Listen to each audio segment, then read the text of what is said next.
ভারত যে গৌরবময় সন্তানদের জন্ম দিয়েছিল তার মধ্যে সর্বপ্রথম যার নাম আমরা সবাই বাঙালিরা এবং গোটা ভারতবাসী করে থাকি তিনি হচ্ছেন বীরপুত্র নেতাজি সুভাষচন্দ্র বোস। সুভাষচন্দ্র বোসের থেকেও যার নাম বেশি পরিচিত তিনি আমাদের গর্বের নেতাজি। আজ 23শে জানুয়ারি, যে কোনো বাঙালি 23শে জানুয়ারি কথাটা কিন্তু কোনোদিনই ভুলবে না।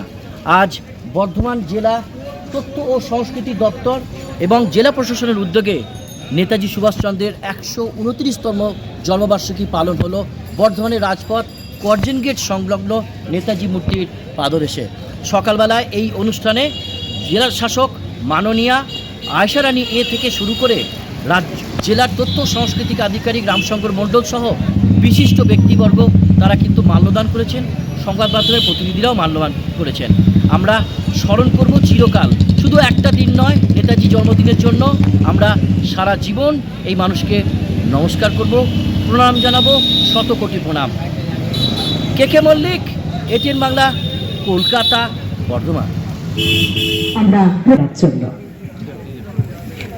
পূর্ব বর্ধমান জেলা প্রশাসনের উদ্যোগে আমরা সকলে মিলে আমাদের জেলার বিশিষ্ট আধিকারিকগণ এবং আমাদের মাননীয় তথ্য আধিকারিক শ্রী রামশঙ্কর মণ্ডল মহাশয় মহাশয়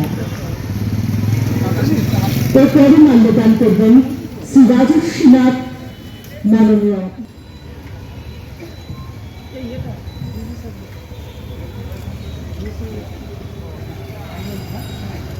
এরপরে মাল্যদান করতে অনুরোধ করবে মাননীয় জেলা তথ্য সংস্কৃতি আধিকারিক। 23শে জানুয়ারি একটা মাল্যদান দিয়ে আমরা নেতাজিকে স্মরণ করলে হয় না, আমাদের 365 জন নেতাজিকে নিয়ে আমাদেরকে ভাবতে হবে, সেভাবে আমাদের জীবনে এগিয়ে যেতে হবে, আমাদেরকে সমাজকে সেভাবে এগিয়ে নিয়ে যেতে হবে।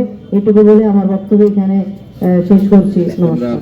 আমাদের নেতাজি বরণ্যজি নেতাজি 129তম জন্মবার্ষিকী পালন করছি। ঠিক একইভাবে আমাদের পূর্ব বর্ধমান জেলা প্রশাসনের উদ্যোগে আমরা শ্রদ্ধাঞ্জলি জানাচ্ছি আমাদের নেতাজি। আজকে আমরা প্রত্যেকে এবং একসঙ্গে আমরা জানি আজকে আমাদের পুরো সরস্বতী পুজো বাণী বন্দনায় আমরা ব্যস্ত হয়েছি এবং সকাল থেকে সব জায়গায় পুষ্পাঞ্জলি পুজো চলছে। একই দিন জেলা প্রশাসনের পক্ষ থেকে প্রত্যেক জেলাবাসীকে আমরা আজকে শুভ দিনে নেতাজি জন্মদিন এবং একসঙ্গে সরস্বতী পুজোর শুভেচ্ছা জানিয়ে বক্তব্য শেষ করছি।